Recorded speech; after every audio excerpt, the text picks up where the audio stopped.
hi friends अंदर ఎలా ఉన్నారు welcome to Arili Sri Jyothi Srinivas vlogs thank you so much video అయితే స్కిప్ చేయకుండా ఫుల్ వీడియో చూడండి మీరు ఎవరైనా ఫస్ట్ టైం నా ఛానల్ చూసినట్టయితే లైక్ అండ్ సబ్స్క్రైబ్ చేసుకోండి నేను ఇప్పుడు చేయబోయే రెసిపీ ఏంటంటే రోడ్ సైడ్ టిఫిన్ బల్ల మీద అమ్మే చట్నీ ఎలా చేస్తారో ఇప్పుడు నేను మీకు చేసి చూపిస్తున్నాను ఇప్పుడు నేనైతే 1 కప్ పల్లీలు తీసుకున్నాను పల్లీలు లైట్ గా గోల్డెన్ కలర్ వచ్చేంత వరకు సిమ్ లో పెట్టి వేయించుకోవాలి హై లో పెట్టి వేయించుకోకూడదండి మాడిపోతాయి ఈ టిప్ మీరు కూడా పాటించండి నేను లైట్ గోల్డెన్ కలర్ వేయించుకున్నాను అంటే సిమ్లో పెట్టి వేయించుకుంటే లోపల వరకు పల్లి లోపల వరకు వేగిద్దండి అంతే ఏం కాదు హైలో పెట్టి వేయించుకుంటే తొందరగా మాడిపోతాయండి అందుకోసమే నేను చెప్తున్నాను సిమ్లో పెట్టి వేయించుకునండి పల్లీలు వేగిపోయి పక్కన తీసి పెట్టుకున్నానండి ఒక ప్లేట్లోకి వేసుకుని మళ్ళీ ఇంకో ప్యాన్ పెట్టుకున్నాను ఒక ప్యాన్ పెట్టుకుని 4 పచ్చిమిరపకాయలు తీసుకున్నాను ఆ పచ్చిమిరపకాయలు చీల్చి కొంచెం డాట్స్ పెట్టి వేయించుకోవాలండి పచ్చిమిరపకాయ వేసుకుంటే పట్ మన పేలి మొహం పైకి తగిలిద్దండి అది ఎప్పుడు మనకి మంచిది కాదు కదా కిచెన్లో చిన్న టిప్స్ పాటిస్తే మనకి చాలా యూజ్ఫుల్ అవుతాయండి అది లైట్ గోల్డ్ కలర్లో వేయించుకొని పక్కన పెట్టుకున్నాను ఆ తర్వాత మనం పల్లీలు పొట్టు తీసుకున్నానండి పొట్టు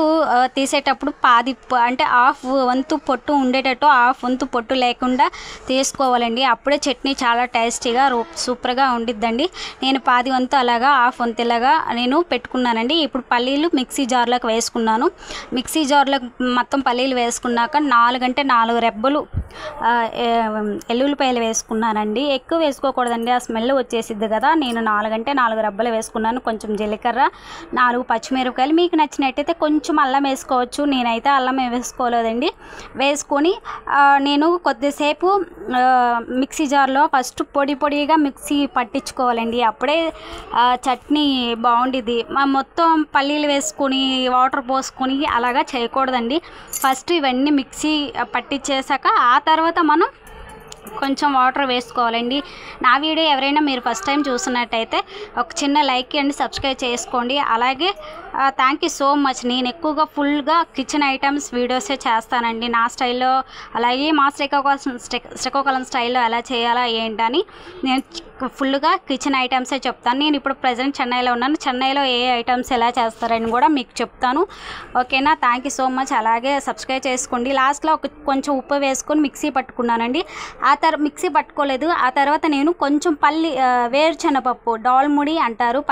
వేరుశనగపప్పు అంటారు అవి వేసుకున్నాను ఇక్కడైతే పొట్నాలు అంటారు అవి వేసుకున్నాను అవి వేసుకొని మిక్సీ పట్టుకున్నాను ఫస్ట్ పొడిగా మిక్సీ పట్టుకున్నానండి నెక్స్ట్ మళ్ళీ వాటర్ వేసుకొని మళ్ళీ ఒకసారి మళ్ళీ మిక్సీ పట్టుకున్నాను మిక్సీ పట్టుకున్నాక కొంచెం పక్కన పెట్టుకొని నెక్స్ట్ తాలింపు ఆవాలు జీలకర్ర శనగపప్పు మినపప్పు 2 రెబ్బలు కరివేపాకు ఒక పచ్చిమిరపకాయ ఎండుమిరపకాయ వేసుకుని తాలింపు వేసుకుంటున్నానండి తాలింపు వేసుకునేటప్పుడు మనం చట్నీ తీసుకొచ్చి తాలింపులో వేసుకోకూడదండి తాలింపే తీసుకొచ్చి చట్నీలో వేయాలి అప్పుడే దాని టేస్ట్ కలర్ఫుల్గా బాగుండిద్దండి మీరు చిన్న టిప్ కూడా పాటించండి చట్నీ తీసుకొచ్చి తాలింపులో వేయండి తాలింపులో వేయకండి తాలింపు తీసుకొచ్చి చట్నీలో వేయండి తాలింపు చట్నీలో వేసేటప్పుడు చట్నీ పైన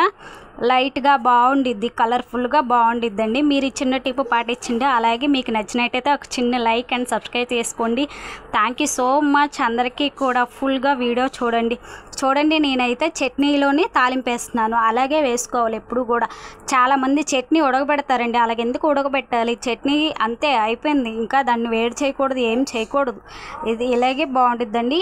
ఓకేనా చట్నీ రెడీ ఇడ్లీ దోశ చాలా బాగుండిద్దండి మీరు కూడా ఇలా ట్రై చేసి చూడండి థ్యాంక్ యూ సో మచ్ చాలా టేస్టీగా బాగుండిద్దండి థ్యాంక్ యూ బాయ్ ఫ్రెండ్స్